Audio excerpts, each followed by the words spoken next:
যাচ্ছে 18 নম্বর জাসিরাদারি খেলোয়াড় মাঠের দক্ষিণ পশ্চিম কর্নার থেকে। দেখা যাক কি হয়। গোলবারের সামনে জটলা, আমরা দেখতে পাচ্ছি খেলায় সমতা আনার চেষ্টা। সমতায় কর্নার কিক হয়ে গেল, ডিফেন্ডারের পায়ে লেগে মাঠের বাইরে।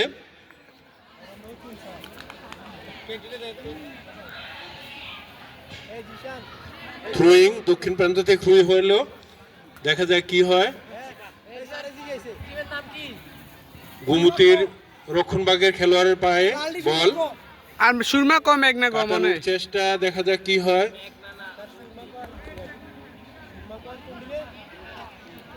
লালডি তোমরা 10। আজকে খেলাটি অনুষ্ঠিত হতে যাচ্ছে সুরমা বনাম গুমতির পক্ষে। বল মাঠের উত্তর প্রান্তে, বল মাঠের বাইরে।